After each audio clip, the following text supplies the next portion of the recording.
What's so funny? Toph asked, slightly offended. Oh, nothing. Go home and get your stuff ready. I will pick you up tomorrow from your house, Naruto said. He was about to walk away before she stopped him. How did you cure my blindness? I have been blind since birth, and how is my eye able to know what is what? I mean, I know the world color, but I have never seen any kind of color in my life. So how was my eye able to identify the color red? Toph asked. It was a veiled point. She knew many things, but could never see them. As such, she was unable to identify them. So how is her eyes able to identify something they had never seen? I did it by healing your optical nerves that were damaged when you were born. I was able to heal them by using my chakra. As to how your eyes are able to identify colors and other stuff, I simply gave your eyes the memories of seeing it before. Therefore you are able to identify things such as color. However, I must warn you now to overuse your eyes for now, because the nerves are still mending. Overusing them will cause pain and blindness again, Naruto explained. Toph could tell by his heart rate that he was not lying.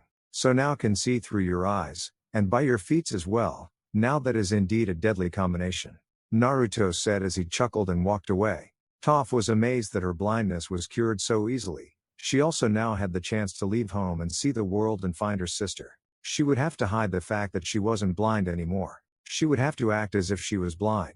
So this is what it feels like to see, not much of a difference. With that said, Toph began to walk home. 2 hours later. You have got to be kidding me, Toph muttered. It seemed like that boy from the tournament was at her house along with his 2 friends. He was looking for an earthbender to help him master the element. What's worse was that all 3 of them recognized her and asked her to help the boy, Aang, master earthbending. Thankfully, Toph's mother and father both refused, stating that she was blind and was barely any good at bending. Toph was laughing mentally about the fact that she was not blind anymore and that she was a master bender in her own rights. Mother, I am going outside to get some fresh air, Toph said. Okay, just be careful, her mother replied. Aang decided to follow. He needed an earthbender to help him master earthbending, and most of the earthbenders were either captured by the Fire Nation or are soldiers and generals who are fighting the war. He saw her earthbend and she was a master at it too. He knew that the Fire Nation was finished. His biggest concern was Whirlpool and their prince Naruto Uzumaki. He would never understand why the prince was chasing after him. First it was Zuko, and now that redhead. Aang hid behind tree when she stopped. I know you are there, so come out, Toph stated. Aang's eyes widened. There it was again. She could see him even though she was blind. How can she see me? He thought. Seeing that she was going to attack, he stopped hiding and walked out. I am not here to harm you, I just want you to help me master earthbending, Aang said nervously. Listen here, Twinkle Toes, I am not going to help you master earthbending, so go and find another master. Toph sighed. She was really getting tired of the boy asking to teach him. Please, you have to help me. If you don't, I won't be able to stop Whirlpool's forces, Aang begged. Toph knew what he was talking about from what Naruto had told her about Whirlpool. From what he had told about Whirlpool, it sounded amazing to her.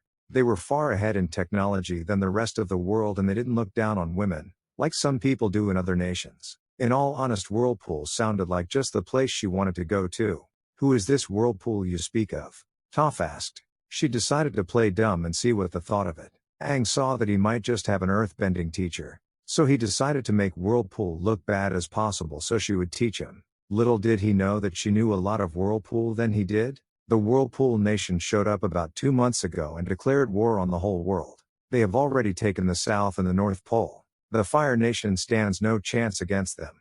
And soon they will invade the Earth Kingdom. They will not stop until the world is in their control. They are worse than the Fire Nation and will spill innocent blood to achieve world domination, Aang explained while lying to her. Toph narrowed her eyes. She knew he was lying from his heart rate. Not only that, but Whirlpool's goal was not world domination, but rather unification, from what Naruto had told her. You are lying, Toph said, shocking Aang. He knew he wasn't a good lying, but for a blind person to tell he was lying was pretty depressing. How did you know? Aang asked. Toph just scoffed. I can feel your heart rate and you were nervous when you were lying to me. So tell what the Whirlpool Nation really is, Toph asked once again. Aang, seeing that he couldn't lie, explained to her everything.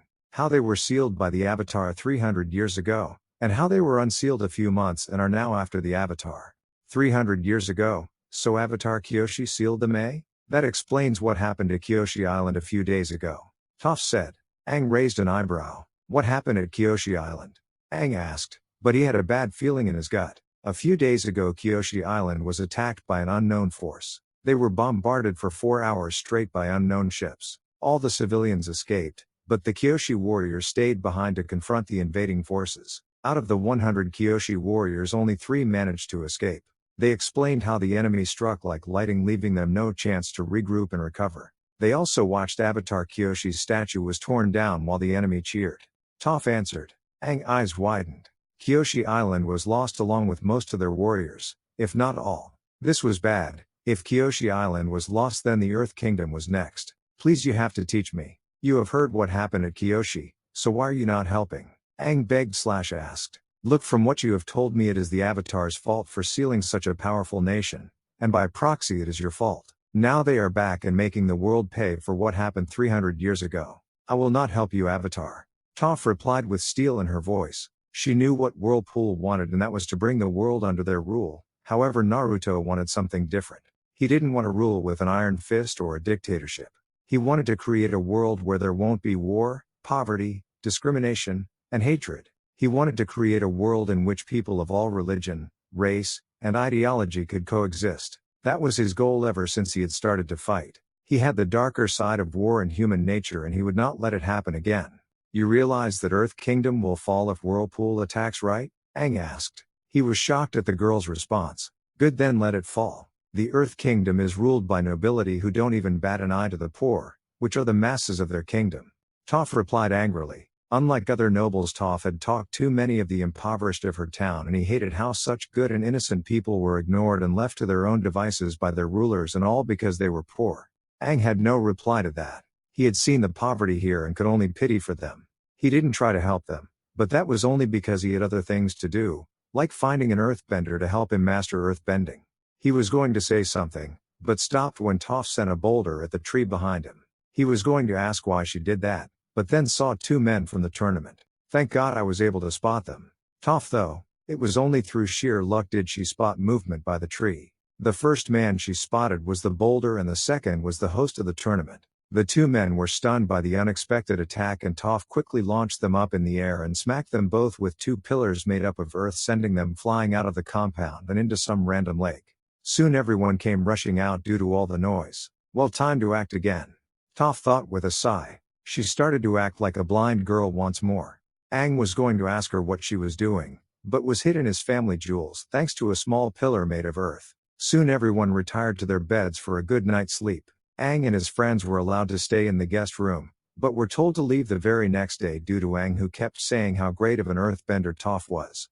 Toph's parents didn't know that their daughter was a master earthbender. All they saw was their blind daughter who needed help with the simplest of tasks. Everyone thought that the next day everything would go back to normal. What they didn't know was that a small force of 200 was heading their way, and leading it was Naruto. His goal was not only to extract Toph, but also take the town as well. This was a small force that he had formed, and it was tasked with taking everything north from their base, while a force of 400 was heading towards Omashu to take the city from the Fire Nation. They were also tasked with taking town and village they come across, but were ordered not to destroy or harm the people. Naruto was not just going to take the Earth Kingdom, no, he was going to liberate it and its people from a failed government whose king and nobles are being controlled their own secret service. This also reminded him of what happened a few weeks ago. A Fletcher-class destroyer was badly damaged by a few waterbenders. As it turned out, they created a mist and used it to hide themselves to get close the vessel. Once they were close enough, they started raining down spears made of ice on the ship. A few of the spears were able to pierce the deck of the ship and into the magazine, causing a huge explosion. It was only through luck did the destroyer didn't rip into 2 pieces, and they were able to put out the fire, but it was badly damaged and sent back for repairs. Now each vessel was required to have at least 3 waterbenders on board to watch out for enemy waterbender. That was not all thought, as a few new Fire Nation ships were spotted, and there seemed to be bigger and well armored, but still they were nothing compared to Whirlpool's vessels. It was a funny sight, really. The Fire Nation had lost all islands and was completely cut off from the outside world. Unrest was starting to occur in the Fire Nation, and the Fire Lord was forced to put them down. It wouldn't be long before the people revolt and overthrow him, and when the revolt happens, his forces will be there to aid the Fire Nation people. Whirlpool would be seen as a liberator who freed them from an oppressive ruler. It was a good strategy. After all, the supreme art of war is to subdue the enemy without fighting. It was a beautiful day like any other day. Aang and his friends were getting ready to leave to Ba Sing Se in the hopes of finding an earth-bending master for Aang. As they were getting ready, the ground started to rumble as if there was an earthquake. They looked at each other and shrugged and continued packing. Then they heard someone yelling, and once again they looked at each other before seeing what the commotion was all about. As they peeked their head to see what was going on, they saw the weirdest thing. They saw a weird box-like machine with a long barrel sticking out of what seemed like a turret, and it was far larger than the Fire Nation armored machines. They spotted a few more the same machines parked nearby. Then they saw a soldier getting out of the machine, and when they saw the uniform he had on, they panicked. It was the same as the ones from the North Pole. He had a whirlpool symbol on the back of his uniform. "Guys, we have to get out of here now," Aang said. They were about to leave when they heard Toph's father. "You are not leaving, young lady," Toph's father yelled. "Well, too bad, because I am leaving," Toph answered. Aang and his friends watched as Toph's father was preventing Toph from leaving while her mother was crying her eyes out. "Toph, why are you leaving?" her mother asked. "You want to know why I am leaving? Fine. I want to travel the world and see for what it is, not stay locked up in my own home like a prisoner. I also want to find my sister," Toph answered, getting annoyed by her parents. "Toph, you know as well as we do that your sister is dead," Toph's mother yelled as she cried more, and this time for her other daughter. "No. I know that she is alive somewhere out there and I will find her," Toph shot back. She was going to leave whether they liked it or not. "But why are you joining them?" her father asked. "Why? Well, for one, their commander gave me back my eyesight," Toph answered, shocking everyone there. "What? Toph, please don't joke around," her father replied. Having enough of this, Toph looked at her father dead in the eye. He could clearly see that she was looking at him. His daughter was not longer blind. Just then Naruto showed up along with a girl who looked a lot like Toph, but her eyes were black rather than cloudy white that Toph had. This was To Ren. Thanks Rig Furby for that name, Toph's twin sister. She was shocked to find out that her sister wanted to find her and blamed her capture on her parents, which was their fault, so she wanted to meet her twin after so long. Toph noticed Naruto and walked to him. "Naruto, you took your damn time getting here? Who's?" Toph asked, pointing at To Ren, who was looking at Toph with wide eyes. Naruto chuckled. "Well, Toph, I think you know her quite well. After all, she is your sister." Toph's eyes widened and looked at the girl next to Naruto. She indeed looked just like her besides the eyes. "Sister?" Toph whispered, but To Ren heard it. She already had tears going down her cheeks when she saw her sister after so long. "Yes, Toph, it's me, To Ren, your twin." She didn't get to finish as Toph tackled her to the ground, all the while crying. Naruto merely smiled. He couldn't imagine how it would feel like being separated from his sister for so long. But then again, his sister would tear down the gates of hell if it meant seeing him. Naruto shuddered at that. He might love his sister, but she had quite the temper. Looking over at the parents of the two girls, they were pale as a pair of ghosts. "You're alive?" Toph's father asked. To Ren looked at him with pure hate. "Yes, I am, thanks to Admiral Naruto and his forces. It was because of him that I was saved from that Fire Nation death camp," she answered, shocking everyone but the soldiers there. Fire Nation death camps? The Fire Nation might be cruel, but to set up death camps? Aang and his group were also pretty shocked by the new revelation. Yes, the Fire Nation has set up secret death camps that to exterminate all enemy benders who are captured. Furthermore, they also send those who speak against the Fire Lord's rule, even their own. However, a vast majority of these camps are being liberated, thanks to our forces, Naruto said. Everyone was looking at him, and Naruto, seeing this, was now knew that he had to strike while the iron was hot. "Look around you, people. For 100 years you have been at war with the Fire Nation. And for 100 years you have waited for the Avatar, or at least your nations, to do something to stop the Fire Nation. You are waited for one boy to come and save you. That boy has failed you, and so has your nation. The airbenders were all wiped out, and yet the Avatar ran away like a coward. The Earth Nation lost a vast majority of their land to the north, yet your king and leaders did nothing about it. While the nobility grew fat and lazy, the poor struggled to see the next sun rise," Naruto stated while climbing up a tank.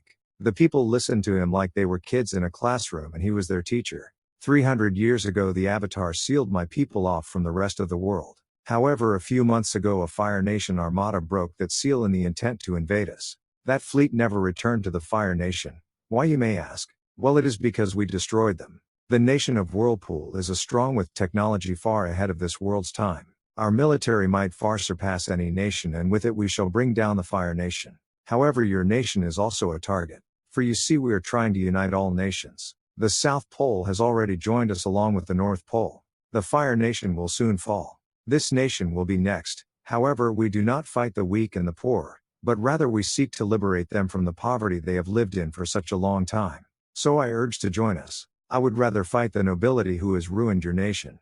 The mass of this nation have tried to protest, yet they are easily put down. I stand before you giving you a chance to change history. No longer will we wait for one man or women to change the world, but rather we shall change the world with our own hands. For the power to shape our future lies within our hands. Naruto cried out, earning roar of approval by everyone other than the nobles, who feared for their lives. Aang was shocked to the core. Naruto had just announced everything Aang believed in and stated that the world didn't need him. The airbenders were dead, that much he knew, but for him to be the cause of their deaths? What if he had stayed and trained 100 years back? Could he have prevented the Fire Nation from killing so many people? He didn't know, but what he did know was that he has failed as the Avatar. The world was slowly, but surely giving up the belief that the Avatar will help them. The world was changing, and with change some things are left behind by the sands of time. He was broken out of his thoughts when he felt 2 hands on his shoulders. He turned around to see his friends. Don't listen to him, Aang. You are the Avatar and you alone can bring balance to this world. I believe in you. Katara said. So what if he thinks that the world doesn't need the Avatar? PFF. Like he knows what it takes to be the Avatar. Sokka said with determination. Aang smiled. So what if the world thinks he wasn't needed? There were still some who believed in him. Thanks guys, but I think we should get going, Aang suggested, earning nods from both of them. However, just as they were about to leave, they were spotted. Look!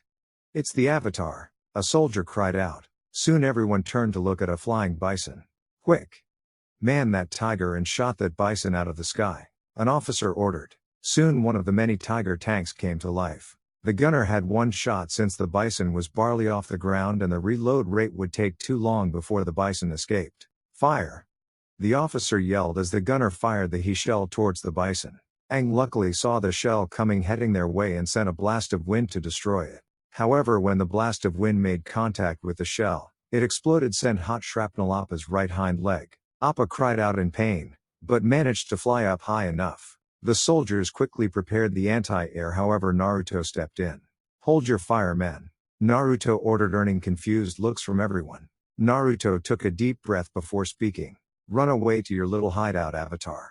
Just like you did 100 years ago. Know this, that you can run, but you cannot hide from us. Your time will come, Naruto said while watching the flying bison vanish in the clouds above. The Avatar had everywhere to run, but nowhere to hide. Across the Serpent's Pass, ships could be seen unloading men and equipments on the shoreline of the lake. However, these were not warships. These were transport ships, and they were here for one job, to set up a factory. However, unlike other factories, this was a field factory, meaning they were going to assemble something on the field. I can't believe they want us to make this behemoth of a tank in enemy territory, a worker said as he ate his sandwich. Don't worry about it.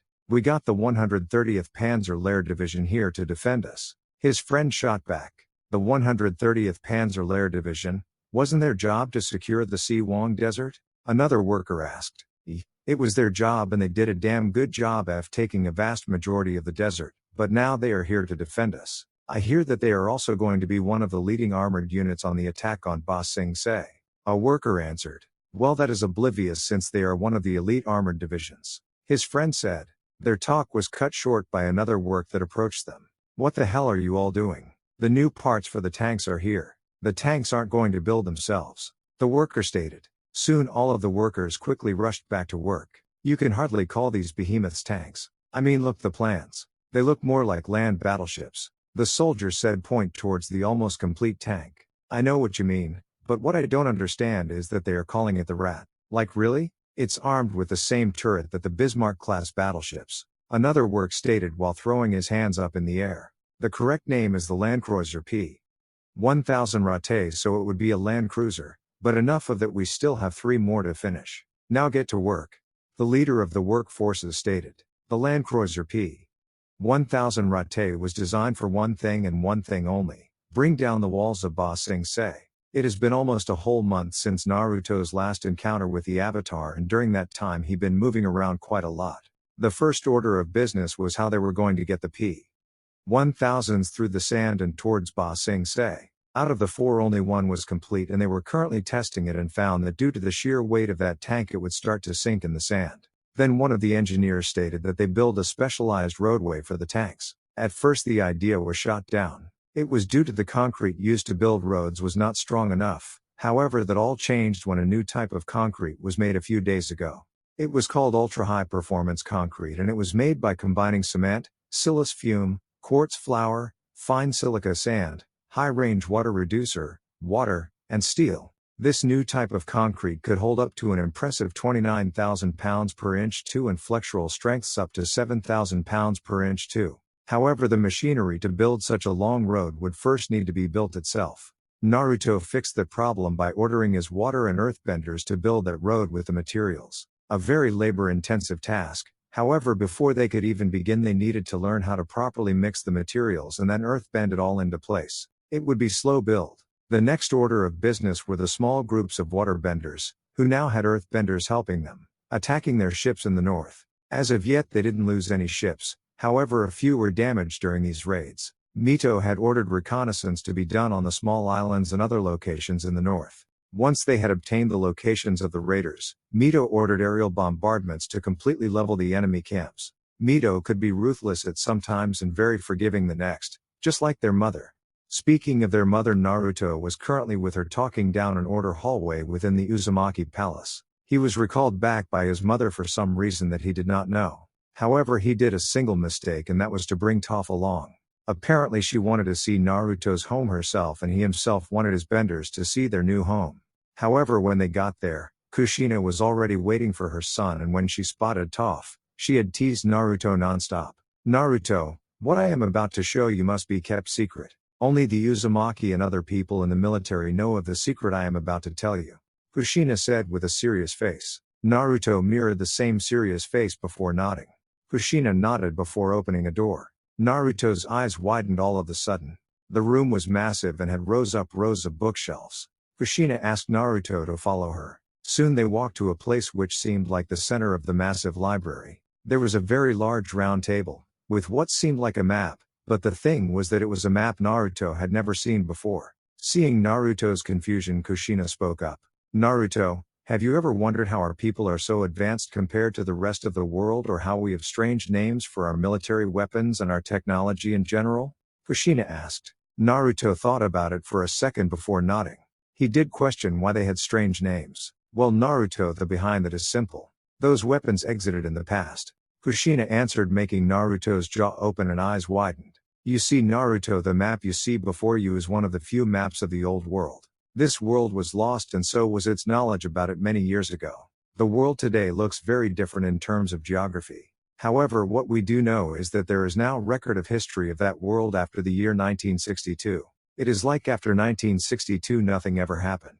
We do not know what happened to the world back then, as there was no recorded event of what happened. However, we believe that something happened that changed our world. Most likely the spirits themselves interfered."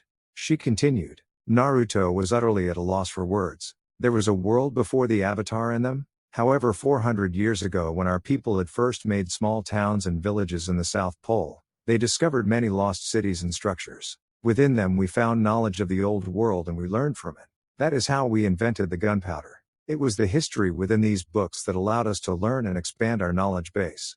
Kushina said. "Wait. Why did we keep all this a secret? Why not tell it to the world?" Naruto asked. It was a valid question. Kushina sighed. "We did try, Naruto. What do you think got us sealed away by the Avatar? When we first found the ruins and the knowledge, we were excited. Our people had the power to change the world. However, when we presented what we found, we were called heretics, and it was all because of the Avatar. The Avatar during that time learned of what we found and immediately stated that we would bring doom to the world. The rest of the world who worshipped the Avatar like a god followed his example. This led to our people being shunned and driven out. When our people learned of the armies heading towards the South Pole, they immediately gathered all records and documents and sent them here. The ruins were destroyed to prevent them from falling into the wrong hands, like the Fire Nation." Kushina answered. She looked at Naruto and saw him looking at a world map of the old world. There were more countries and more land than currently, but his attention was drawn to an island country towards the east. Kushina had noticed that. "You are looking at the country to the east, right? That country was called Japan?" Kushina asked. Naruto nodded. "I don't know why, but there's this strange pull when I look at it." Naruto said. "That is because the Uzumakis are descendants from Japan." Kushina stated. This confused Naruto. Naruto, have you noticed how many of our names, buildings and culture is very different from the rest of the world? Kushina asked, earning a nod from Naruto. That is because we are descendants from Japan, therefore we have different sounding names, different styles of building and a different culture. The rest of the world mainly consists of Chinese descendants. However, we do have a few other descendants from other nations of the past living in Whirlpool, such as German, which your father was of.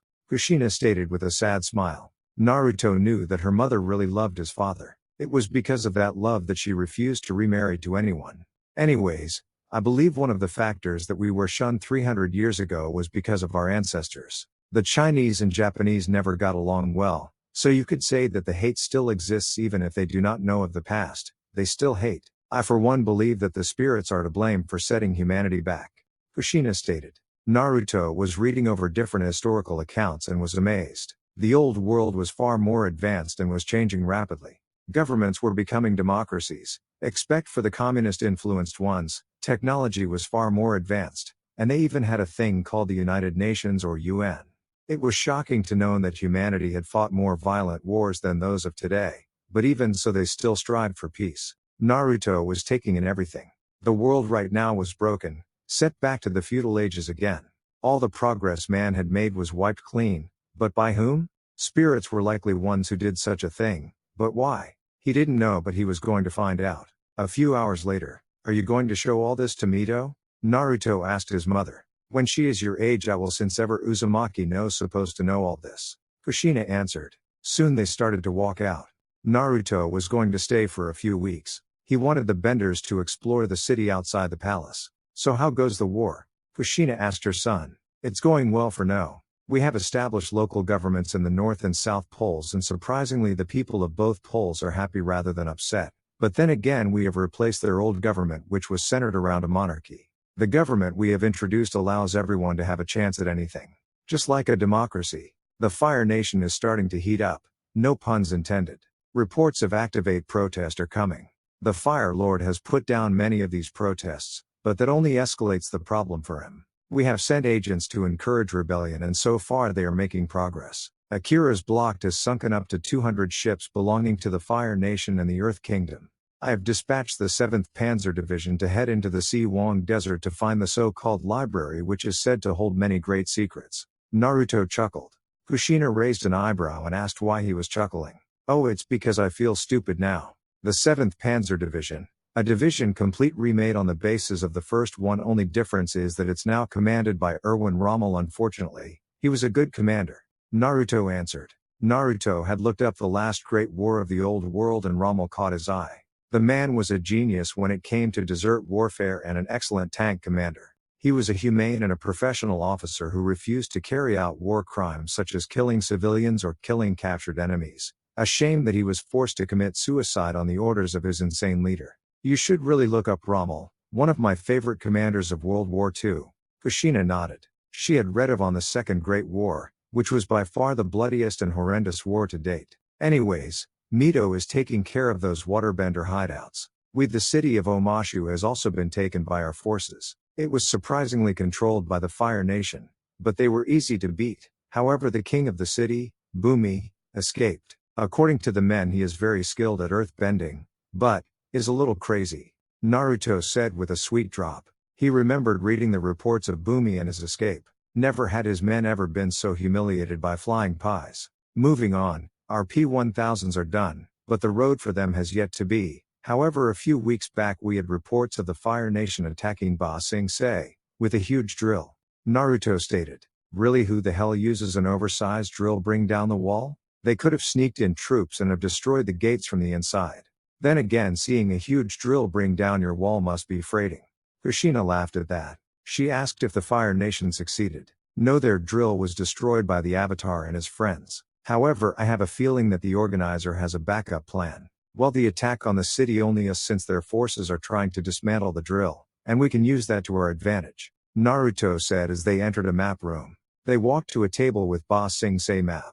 As you can see, the 4P.1000s are going to be divided up. Each will have 2 tank divisions supporting it along with infantry supporting it. I am also going to have our benders also supporting. Also, I am having some our elite golden chains users aiding them. Naruto explained. Kushina nodded. It was a good plan. With 4P.1000s attacking from different locations would forces the Earthbenders to divide their forces. They would also have to leave the city to attack the massive tanks. This would mean that they would be leaving the protection of their city walls, leaving them defenseless. Many of his officers advised him to launch air raids on the whole city till it surrenders. However, Naruto rejected that idea since a vast majority of the targets proposed were civilian targets. Naruto, you do know that the people do not like your idea. You allow the Benders and the outsiders to enter our ranks and now our nation.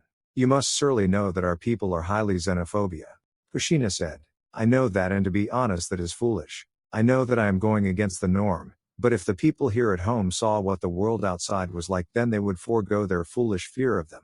I know I am probably foolish and I might be an idealist, but is it wrong to give people a second chance? Is it wrong to save people from poverty? The Avatar abandoned our people long ago. I at first thought that perhaps that the Avatar could be given a second chance, but he gave up on the outside world as well 100 years ago. He had his chance and he screwed it up. Naruto said, and he looked out the window towards the ocean. Change is the law of life, and those who look only to the past or present are certain to miss the future. And is it not true that progress is impossible without change, and those who cannot change their minds cannot change anything? We cannot change reality, but we change the eyes which see reality. Naruto said as he leaned over the window. It's kind of funny, really. Everyone thinks of changing the world, but no one thinks of changing themselves. Naruto said with a chuckle. Kushina could not be any prouder of her son.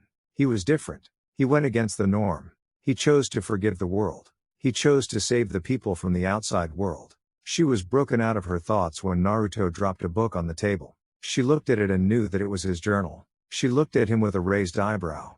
Publish that journal. It contains all the horrors I have seen so far. Let the people decide after they know what the world outside is like. If we fear the outside world and its people, then why did we in the first place want to be freed? Change is unavoidable. It will come sooner or later, and I am just letting it come sooner. You know what they say, the sooner the better. With that said, Naruto walked out of the room, leaving Kushina to read his journal. Naruto, you are different from most people. You go against tradition and the norm. You, my son, are a revolutionary who will change the world. She thought as she walked away with his journal in her hand. It had been almost a month since Naruto had learned the many secrets of the world.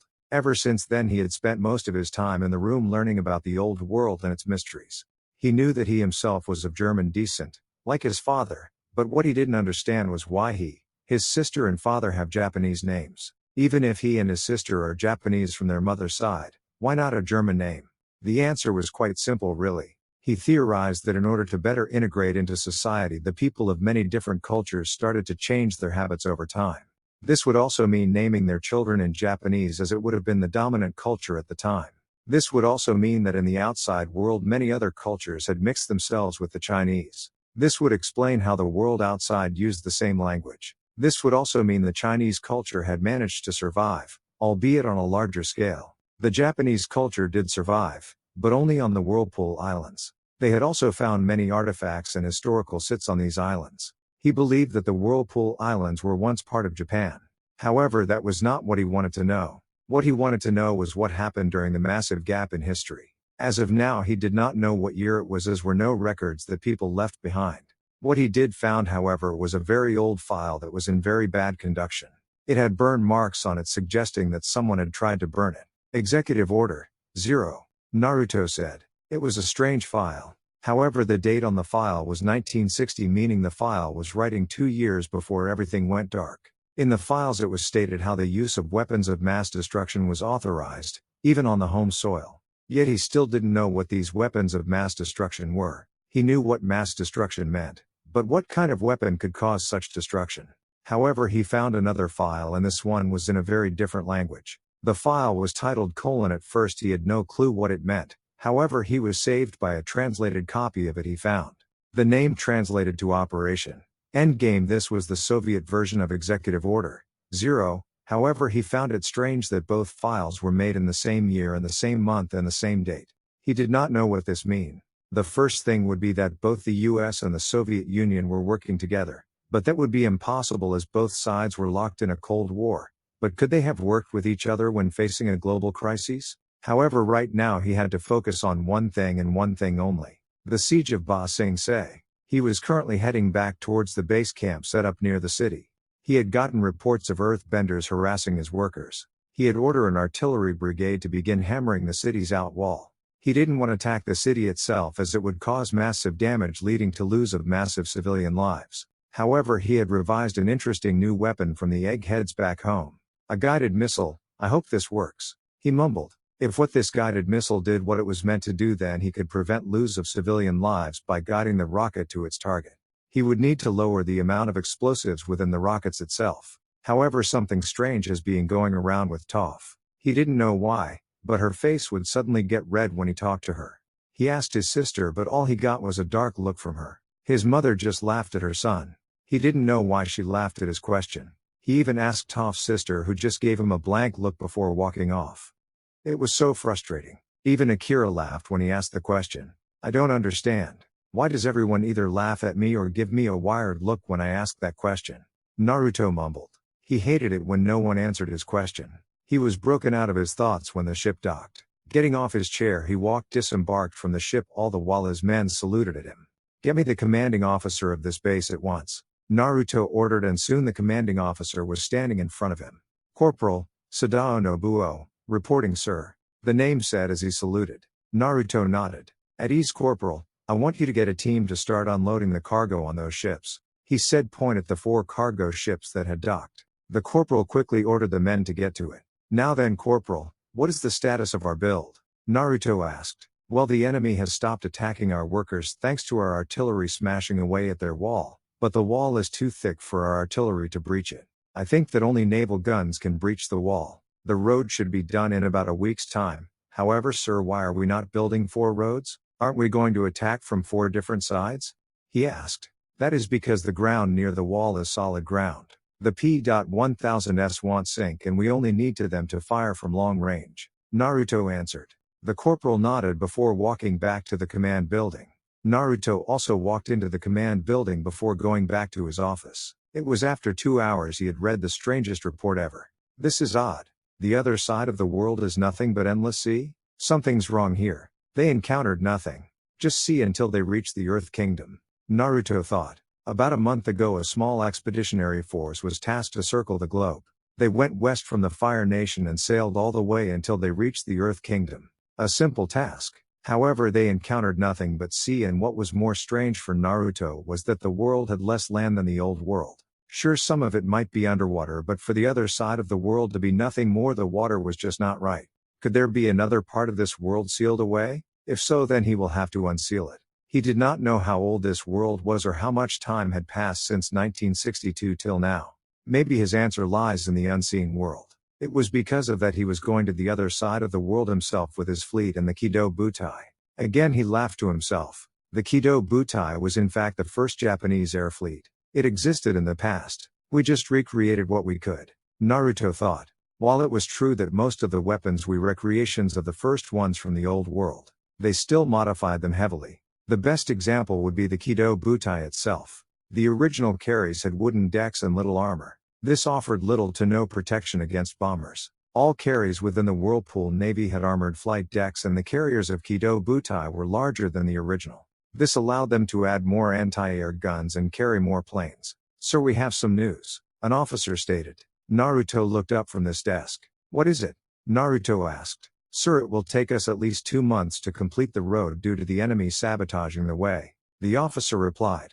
Naruto sighed. The earthbenders had made all kinds of obstacles in their way, however his benders could remove them.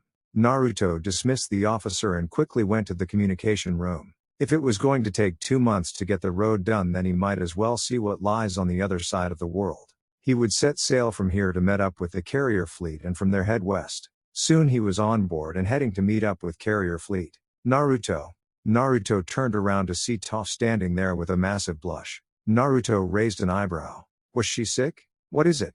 Naruto asked. Toph tried to look up at Naruto but suddenly found the floor to be more interesting. Well, you see, I wanted to test a theory regarding bending, she answered. Well, what is this theory? Naruto asked. You see, I was wondering if I could metal bend, seeing as how metal is merely earth that has been purified and refined. So in theory I should be able to perceive the trace amount of unpurified crude earth still present in the metal, target it, and use it to bend the purified metal itself. It would be possible for me since I can still use my feet to see, even if I was still blind. Toph explained. Naruto, who was listening to her, was amazed. She had come up with a theory to bend metal. Naruto knew that he could use his eyes to use all elements known to man. As a result, he had acquired steel release. This allowed him to change any part of his body virtually indestructible by turning it into black steel. He had all these skills and powers, but he would rather not rely on them too much. Toph, however, only knew earthbending, and now she had most likely found a way to metal bend. That's amazing, Toph, Naruto said with joy. However, I was going to ask if I could test that theory by metal bending in the ship. Toph asked. Yes, you can. However, please do not metal bend on the more sensitive parts of the ship. I don't want the ship blowing up because someone tried to metal bend the magazines. Naruto answered while laughing. This caused a tick mark to appear on Toph's head. She kicked him right where the sun doesn't shine and walked away, leaving a twitching Naruto on the floor. What did I do? Naruto asked as he covered in family jewels in pain. Everyone around the bridge just shook their heads. He might be an admiral, but he was completely oblivious when it came to women in general, and so for the next 5 hours they're headed west to meet up with the First Air Fleet. There was a rumor going on about them getting some kind of new planes. They were called jet fighters according to the rumor. Soon the carrier fleet was spotted, and from there they head west. Naruto had kept his Rinnegan activated. If there was indeed another world sealed away, then his eyes should be able to see the barrier, and he should be able to overload the barrier from the outside by sending more power. A few more hours of sailing and it was starting to get dark. However, Naruto spotted a barrier, like a dome, covering a vast expanse of the sea. Naruto narrowed his eyes and ordered the fleet to come to a halt. Soon Naruto walked to the bow of the ship and jumped off. Using chakra, he stood on the water and started to run towards the barrier. He placed his hand on the barrier and sent a massive pulse of chakra overloading the barrier, and just like that the dome shattered.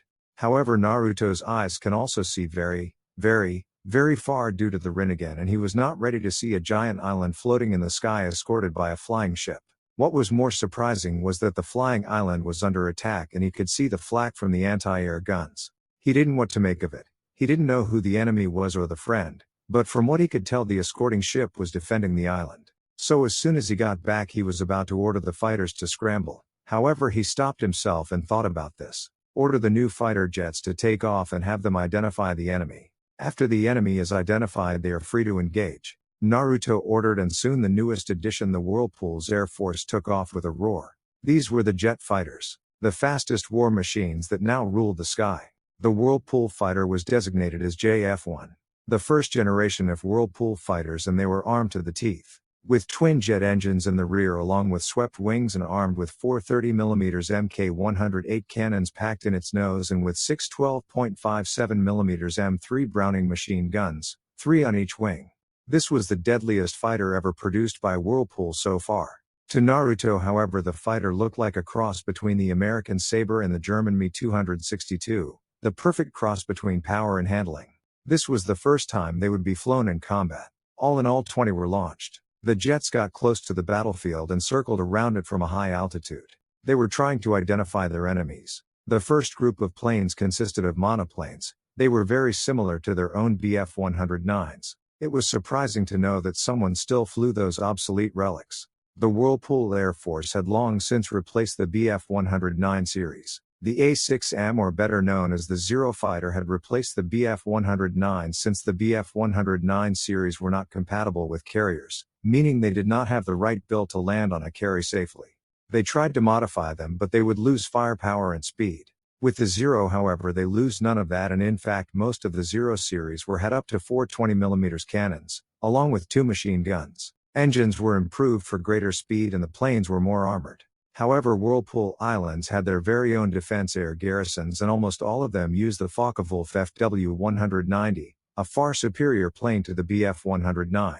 The second groups of planes, were those really planes? It was a strange design, but it looked horribly terrible. It looked like some tried to make a plane, but gave it 2 propellers, with fixed gear, all open cockpit, and here's the kicker, it didn't even have any guns on it. Well, it did have 1 gun on it, and it looked like a large anti-tank gun. They had a small opening right behind the pilot with 1 gunner, who had to hold a bloody gun, aim and fire, and worst of all, there were children flying these things. Who the fuck designed that plane, or better yet, who let children fly such a sorry excuse of a plane? The lead plane of the jet squadron sighed. He saw how the BF-109s were massacring those things. Okay, I have seen enough. All fighters engage and destroy the enemy BF-109s. He ordered, and just like that the jets dived down one by one. Khalil didn't know what the hell he was doing here other than to go on an adventure. Sure, he had signed up for the Air Force, but god damn it, he didn't sign up for this shit. He had already lost a few friends and comrades to the Sky Clan. So lost in his thought that he didn't realize that he ran out of ammo to fire, and as if fate was fucking with him, there was an enemy fighter heading straight for his plane. No. Not like this. He didn't want to die yet, damn it. If he died, then Claire would be along. He wanted to. No, he needed to live. He didn't give a damn if she was Nina Viento. He still loved her. The enemy fighter got closer and closer, and all he could do was look at it with wide eyes. Then out of nowhere, the enemy fighter was shot down by another plane. He looked up to see the fighter that had saved him fly by him at extreme speed. He looked around to spot more of them, at least 20, and they were completely destroying the enemy force. He didn't know who they were, but he could care less. Then the Sky Clan flying ships appeared. He counted at least 6 ships, and they were all going to fire on the Luna Barco. Claire was on that ship. Damn it. Sir, it appears flying enemy warships have appeared and are going to attack that lone warship. The lead fighter radioed back to the flagship. Naruto grinned. Oh, those jets were doing just fine. Pilots, you are to use unguided missiles to destroy enemy warships. Aim for their bridges. Naruto ordered. Internally, Naruto scoffed. Who the fuck makes flying ships and has one bridge to operate the whole damn thing? Once you knock the bridge out, say goodbye to your ship. The pilots all flip a switch, and underneath the wings 8 unguided missiles appear with 4 under each wing. Alright boys, choose your targets and line them up. With that said, the fighters unleashed wave of rockets on the enemy warships. With their bridges complete destroyed, the warships quickly started to descend down back to Earth. They would not survive the crash, and if they did, well, the Navy could take care of them with ease. On board the Luna Barco, everyone was frozen in shock. Just a few minutes ago they were on the verge of defeat, and then out of nowhere 20 fighters arrived on the battlefield and completely destroyed the enemy forces. Then they proceed to annihilate 6 enemy warships. Just what the hell is up with those planes? They were way too fast for planes. Then all of a sudden their radio came to life. Attention, unidentified vessel. This is Admiral Naruto Uzumaki of the Whirlpool Navy. You have 5 seconds to identify yourselves or be prepared to be sunk. The man on the radio stated. On the other end, Naruto was laughing like a madman in his mind. He enjoyed fucking with people whenever he got the chance. He wasn't going to sink them. He was merely trolling. Now they were all freaking out. The unknown forces commander had just threatened them to explain, and if they didn't, well, they can say goodbye to their ass. So after a few hours of explain, Naruto understood what was going on, and to be quite frank, he pretty much yelling about who the fuck sends childrens to fly and send on one ship to protect an island that is far, far, far larger than the ship itself. We understand your situation. However, I will be arriving on that island in a few hours, and I'll have a few other cargo planes carrying relief supplies for the islanders, or is it Skylanders? Whatever, I shall see y'all soon. Naruto stated, and he received an okay from the commander of the ship. Naruto then ordered 6 C-54Cs ready for launch with supplies. The C-54C was the carrier-based version of the C-54 Skymaster. However, it was made as large as possible, and each carrier had 3 of them in their storages below deck. This was made possible due to detachable wings which reduce. Naruto wasn't going alone. He had 30 guards going with him, along with Toph and her sister as well. Soon he boarded a C-54C and was on his way to the flying island. A few hours later, Naruto looks out this window to see the massive island. He wondered how they built such a thing, but then again it didn't look like it was engineered. As they got closer to it, he could see the craters caused by enemy planes, mostly likely dive bombers, since the strikes were too precious to be an attack from a bomber. He also noticed how the island defenses were all destroyed. Well, there were any to begin with anyways. He could tell that these people were poorly papered to venture into the unknown. They only relied on their pilots and escorts to defend them. Whoever was the brain behind this expedition should be relieved of their duty. Soon the planes land on a very heavily damaged airfield filled with craters and destroyed hangars. There were few personals working around trying to repair whatever they could. He exited the plane along with his guards. He quickly ordered the rest of the planes to start unloading. He noticed the airfield personals talking with each other and point towards them. They had most likely never seen a plane like theirs before, or Whirlpool soldiers in fact. Soon a car escorted by 2 trucks loaded with troops arrived. They unloaded and approached him. Naruto noticed they had never truly fought in a war. The only ones he could point out were two men and a woman. As for the other group, they had never seen planes thing big. They noticed that a red-haired man was ordering the others as to what to do. They thought he was the commanding officer. "Hello, may I ask where your admiral is?" a brown-haired man asked Naruto. Naruto looked at the man and raised an eyebrow. Did he not know that he was talking to him? Then Naruto face-palmed. "They wouldn't because they never seen it. You're looking at him," Naruto replied. This earned wide eyes from them, while everyone expect from blonde man with a captain's hat. "Look here, boy, tell us where your admiral is. This is a political business," he stated as he walked towards Naruto. Well, he would be if he wasn't stopped. He tried to move but looked down to see his feet encased in the very earth he stood on. "I would not do that if I was you, and he is the admiral," Toph stated as she bended the earth to stop the man, which earned shocked looks from them again. Naruto sighed. Why did Toph do this every time? He didn't understand why she does it. For some reason she has been doing that ever since she had reunited with her sister. Naruto sighed. He could never understand women even if he lived 1,000 years. The other group, however, was pretty much scared shitless. The girl just used the earth to stop the head of Isla's elite aerial knights. Was she a goddess too, like Nina Viento? Toph, stand down, Naruto ordered. Toph nodded before letting the man's feet go. He quickly took a step back to his group. Now then, since that's being taken care of, can you please tell me where my men can distribute these supplies? Naruto asked. They looked over him to see men unloading lots of supplies, from medical to food. They also noticed that he had a guard of 30. The soldiers had an all-gray uniform with steel helmets and black jackboots. A few of them had a strange-looking gun, which unknown to them was the MP-41. This was the improved version of the MP-40. The MP-41 had a large rounds and more ammunition, and the stock was replaced by a wooden stock, which had components in it that absorbed most of the recoil. Some soldiers were armed with the STG-45, an assault rifle able to fire full auto or single shot. However, unlike its predecessor, the STG-45 was not a tightly built gun. In fact, it was pretty loose. This meant that there were less chances of it jamming on the user, and it was more durable in almost any environment. Hell, you could throw one in a pill of mud and stick it in a locker and it would still work fine after a month. The gun was very easy to take apart and put together. However, all of the soldiers were armed with a Kar 99K. This bolt-action rifle was modified to where it could fire without the need to pull the bolt back. It was still able to retain its performances and was the stand-issued weapon to all Whirlpool military personnels. Our guards will tell you where they are needed, but for now please follow us, the women stated. Naruto nodded and boarded one of the trucks along with Toph and her sister. A few hours of driving towards what seemed like the palace. Along the way they went through a small town which was left in ruins due to bombing raids. Soon they arrived and entered the palace. They arrived in a circular room with a round table. Everyone took a seat and sat there in silence until Naruto spoke. Now then, I believe proper interdictions are in order. As you know, I am the Admiral of the 2nd Whirlpool Fleet, Naruto Uzumaki. However, I know that you want to talk politics and would most likely want to talk to a political leader of Whirlpool. So let me also state that I am Naruto Uzumaki, heir to the Whirlpool Nation. It would be wish to attack me or any of my men, because if attacked I shall see it as a declaration of war, and this will be one war you cannot win. Naruto said seriously.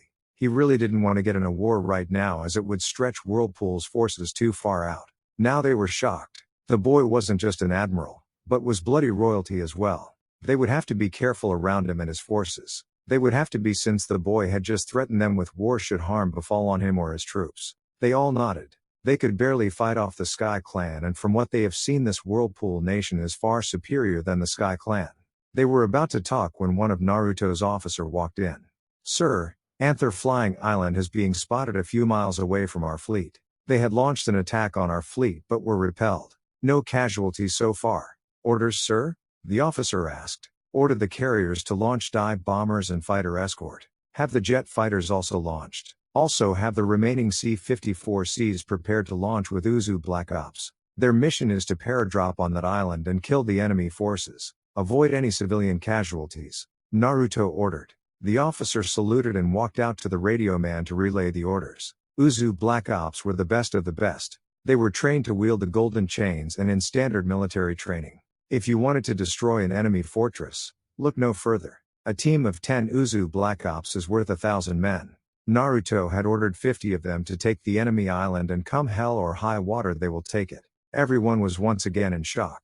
An island filled with members of the Sky Clan was taken over in less than 4 hours. It started out with heavy bombing of enemy defense structures. They tried to retaliate, but were no match for the Zero fighters. Soon the Black Ops were dropped in and they split into teams of 5. The 5 teams quickly started to locate officers, commanders and the command structures. Whirlpool heavily taught their soldiers that an armed force lacking officer and a commander was an ineffective force. As a result, they were taught to take out officers and commanders. This was a very useful tactic that came in hand against larger armies. Like the old saying goes, cut up the head and the rest will follow. Now then, Leopold Melz, was it?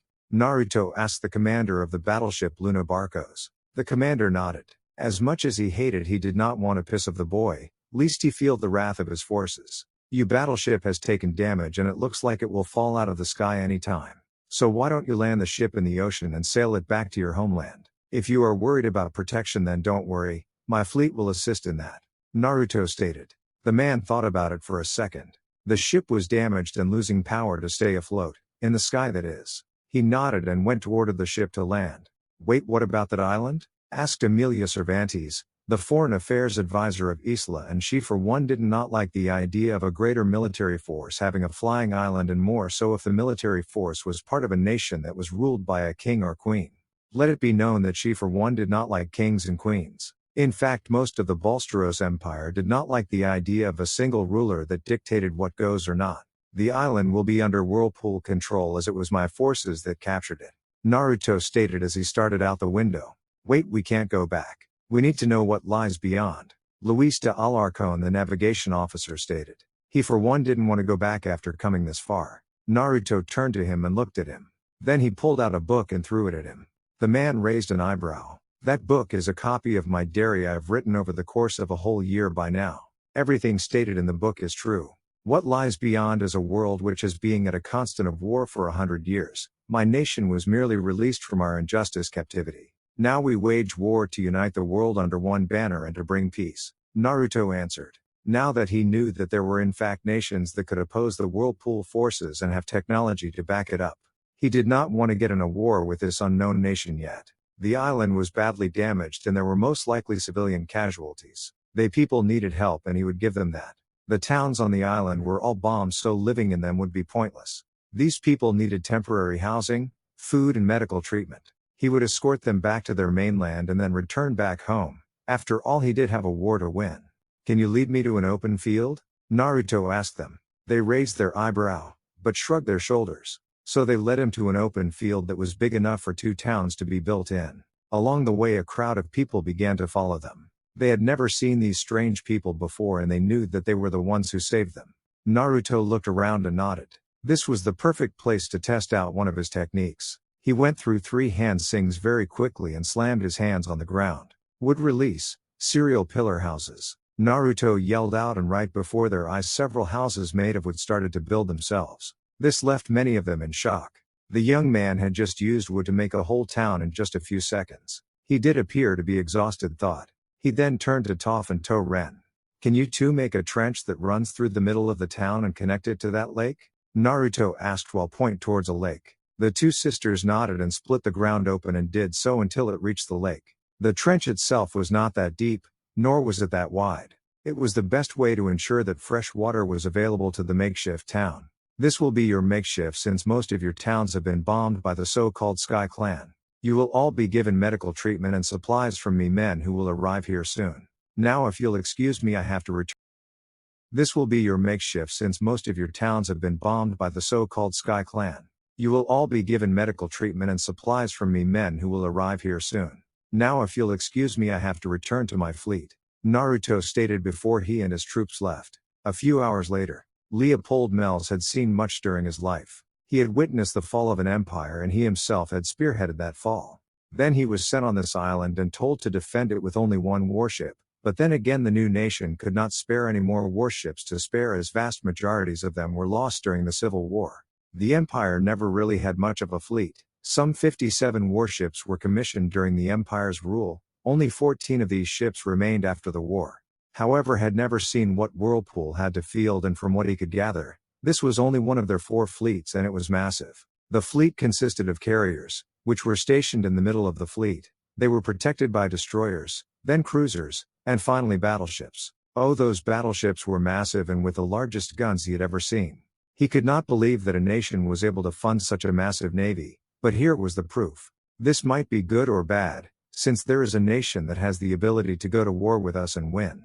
He wasn't a fool, he was a realist who only saw the world for what it was, not like the bureaucrats back home with their idealist beliefs. He was concerned, and he had the right to be. Their air power was completely obliterated by the Sky Clan, save for a few torpedo bombers and a few fighters, but even then they were at a massive disadvantage. While they initially had 150 pilots, along with gunners, the Whirlpool fleet had up to 500 pilots, along with fighters, bombers and the so-called jet fighters. This jet fighter was a new breed of planes, one they could not match. Leopold sighed. He was getting too old for this shit. Back on the island, as the Isla Island was heading back home, Naruto had sensed something very familiar energy. The familiar energy was chakra. Someone had chakra on this island, however it felt weak and uncontrolled, and the chances of the user being able to control or even train with it decreased as they got older.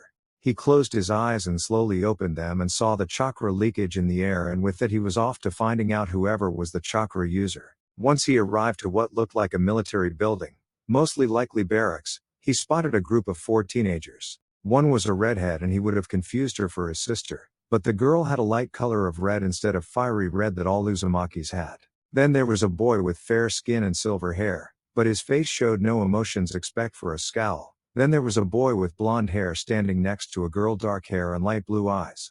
Her face seemed to be red for some reason. Maybe she was sick? He was feeling the chakra leakage from that girl, and if left unchecked, she could die very early in her life. He started to approach the group, and as he did he noticed that the boy with silver hair tensed a bit, most likely ready for any attacks. "Well, hello there," Naruto said. The 4 looked towards him as he stood there, a small smile. The 4 looked at him with a raised eyebrow. Do you need something?" the redhead asked him. Naruto nodded. "Yes, there is one thing that I do need," Naruto stated before pausing.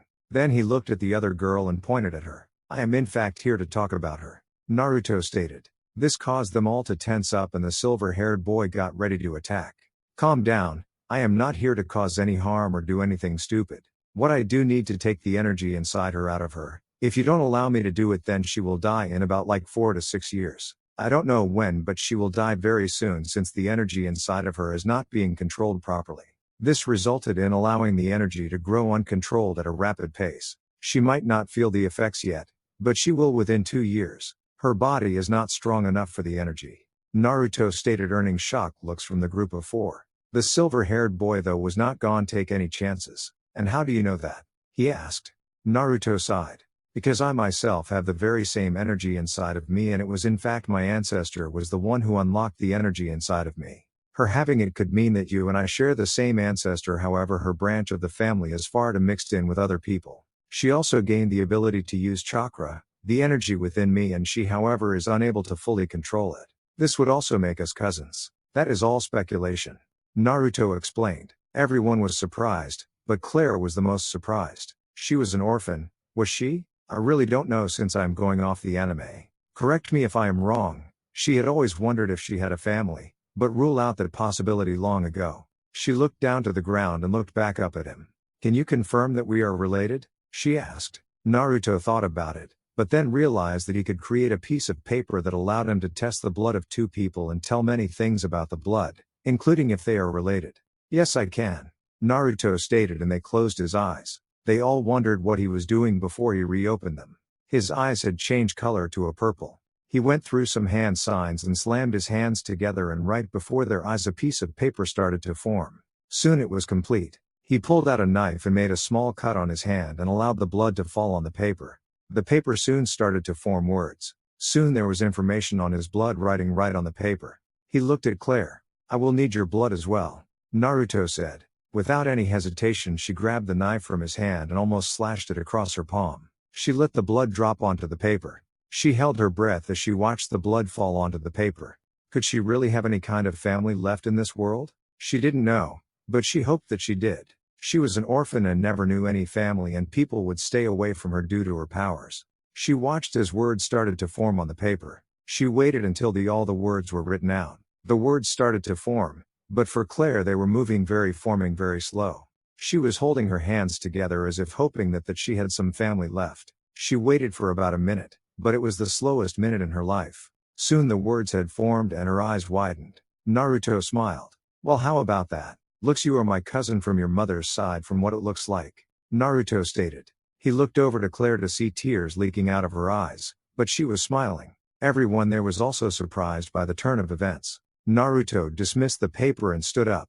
Well, it looks like I'll have to take you to Whirlpool as you are part of the royal family, Naruto stated, shocking them even more. What do you mean royal family? The silver-haired boy asked with narrowed eyes. The blonde boy also narrowed his eyes. Naruto looked over to him. Oh, I forgot you don't know who I am. I am Naruto Uzumaki, heir to the Uzumaki clan, the rulers of the Whirlpool Nation. Since she is my cousin, this means that should my mother, uncle, sister or me perish, then she would be the one to inherit the throne of the nation. Naruto introduced himself and again leaving them in shock. Claire was royalty. None were more surprised than Kalel and Ignacio.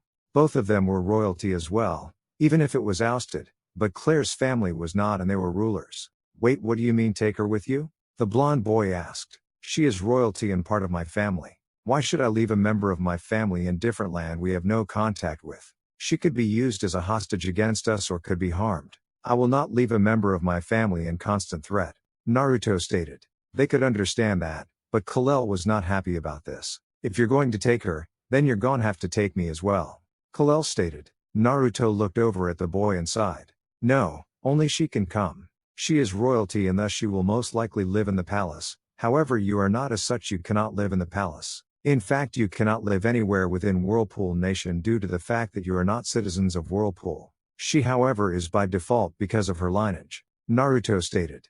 Kalel was growing angrier by the moment. Then he came up with an idea. Maybe he could use his royalty stats to allow him to go with Claire.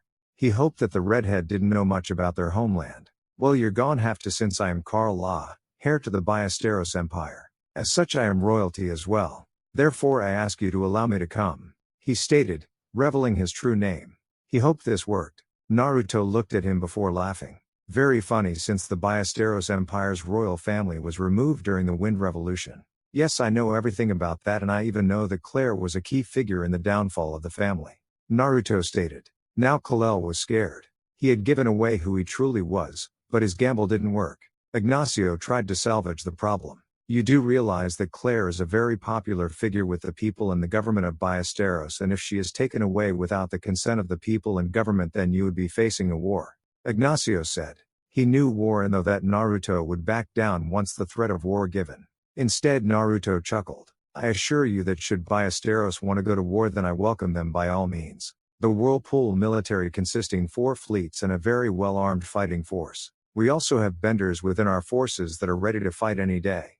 Ballesteros would be crushed within months of fighting, Naruto stated. Ignacio gritted his teeth. The threat of war didn't seem to have any effect on Naruto. Claire, however, was thinking. On one hand, she could go with Naruto to Whirlpool, where she still has family, but would have to leave everyone behind. On the other hand, her friends refused to allow her go along with the Empire as well. That could risk war, and it was a war Ballesteros could not win. She took in a deep breath and opened her eyes. I'll go, she said, shocking her friends. What? But Claire, why would you go with him? Are you really going to leave your friends behind? What about me? Kalel asked. Because he is my cousin, and that means he is a part of my family no matter how far down the line we are. I have a family that I can meet now. You have a family back home as well. You should understand. It's not that I have to go, but rather I want to. I want to meet the rest of them. Claire answered him. He looked at her with wide eyes before looking down at the ground. He sighed and started to walk away, but he did throw a glare towards Naruto. The other two followed him back into the building. I hope I didn't do anything wrong, Naruto said to her. No, you only showed me that I have a family. I always wondered if I ever had one. I am an orphan, you know, and everyone hated me for my abilities. That was before I led the Wind Revolution, she stated. Naruto nodded. In about 3 days we will reach the Ballesteros Empire, and a day after we shall sail back to Whirlpool, Naruto told her. Now hold still and let me extract the unstable chakra from you. I must warn you though that I could possibly supercharge your Uzumaki genes. If that happen, then you will be able to the golden chains of our clan, and your hair will also turn the same shade of as mine. All Uzumakis have red hair, Naruto said. Claire nodded. If that did happen, then she would be much closer to her family. She closed her eyes and allowed him to pull out the unstable chakra.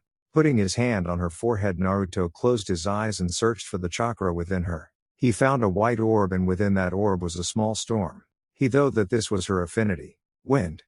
He reached out for the orb and grabbed it. He looked at it for a while before he started to suck the chakra out of the orb. He did so until the orb vanished. He closed his eyes once again and opened them. He found himself standing in front of Claire, and true to his word, her genes were indeed supercharged. Her once black hair was now blood red hair like his, and her eyes were now a shade of violet. She looked like a female version of him. Naruto raised an eyebrow. Could his genes have become the template for hers? It could be possible, since her Uzumaki genes might have needed a template to truly awaken. It would make sense, since hers were indeed weaker and most likely incomplete. However, if that was indeed the case, then she was now a sibling, meaning that he had a new sister. Well, it looks like I did more than just supercharge your genes, Naruto said. Claire opened her eyes and wondered what he meant. Naruto metallized a mirror and the paper once more. Claire looked at her new hair and eye color. Her jaw was hanging in awe. Then she looked at paper used for blood test earlier. Naruto once again made a cut on his palm and let the blood drop on the paper. Then he handed the knife to Claire. She wondered why she had to do this again, but she did it again. However, this time she did not expect the blood test to be different from the first one. Once her eyes widened as tears started to build up. Naruto smiled. Looks like you're gonna have to change your last name to Uzumaki, sister, Naruto said while smiling. Her genes had altered themselves to the Uzumakis completely. Her genes were now of Naruto's mother and father. It would also explain the small changes in her physique that had taken place. She was taller than before, her hair had grown out and was very much like his mother's. Now that he thought about it, she looked a lot his mother, well, their mother now. He was going to explain how all this happened, but he was unable to, as Claire had already pulled him into a hug. She was holding him tight while crying on his chest. She didn't care how it all happened, but she now had a brother and perhaps more family. Naruto didn't say anything as he hugged his new sister back. She was his cousin before all of this happened, but now she was his sister. How was he going to explain this to his mother? Oh God, what about Mito? Naruto cursed his power. He didn't know if he should thankful to his power. This was the drawback of his power. While indeed his eyes were very powerful, but the main problem was that he need to train his powers. He might know everything about them, but he need to practice how to use them before doing anything. It was like knowing how a gun works and how to correctly use and fire it. He looked down to see Claire sleeping. He sighed and went to lay her down back where he and his guards were staying. 3 days later. The last 3 days were very chaotic. The first problem was centered on Claire. Kalel had reported what had happened to the government of the island. Needless to say, the government in charge demanded Naruto that he back down, as he did not have the right to simply take such an iconic figure with him. Naruto did not back down and stated that she was his family, and as such he had the full authority to take her back. He showed them the evidence and they knew that nothing could be done, but they still tried. However, they stopped once they saw Claire's changes. Now she was untouchable, since she was now his sister. Kalel was shocked to see the girl he loved change. He started to deny everything about her, claiming that this was not Claire.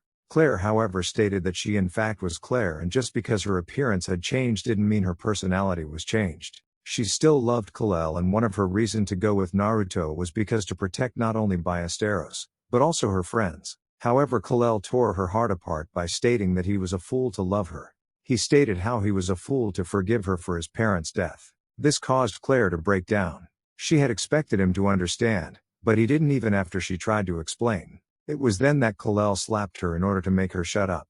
Naruto at this point was white with rage. That boy that his sister loved dared to hit her. He quickly delivered a punch to his face while helping his crying sister up. Naruto's guards had been informed of Claire and the fact that she was indeed now his sister and as such a princess to the Whirlpool throne. Toph and To-Ren were assigned as her bodyguards. Both sisters very much liked Claire, kind and gentle nature, and when they say her get hit by that boy they almost lost it. However, Naruto ordered them to take his sister to his flagship.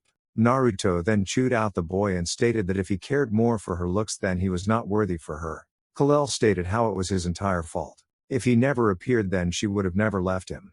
Naruto however fired back by saying that he found one of his family members and he would not leave one of his family members behind. More so when he listened to her life story up until now. He was by all means ready to wage war, but he knew that Claire would not want that. However, he did warn them that Whirlpool territory was off limit to all of Ballesteros, and should they trespass then it would be seen as an act of war. With that he ordered all of his forces to leave the island. Kal-El after a few minutes realized that he had done. He tried to stop Naruto and begged him to let him see Claire, but Naruto didn't listen and just walked away. Soon his fleet would return to Whirlpool, and the next time they returned, it would be in force. And guys, this is the end. Hope you enjoyed. See you next time.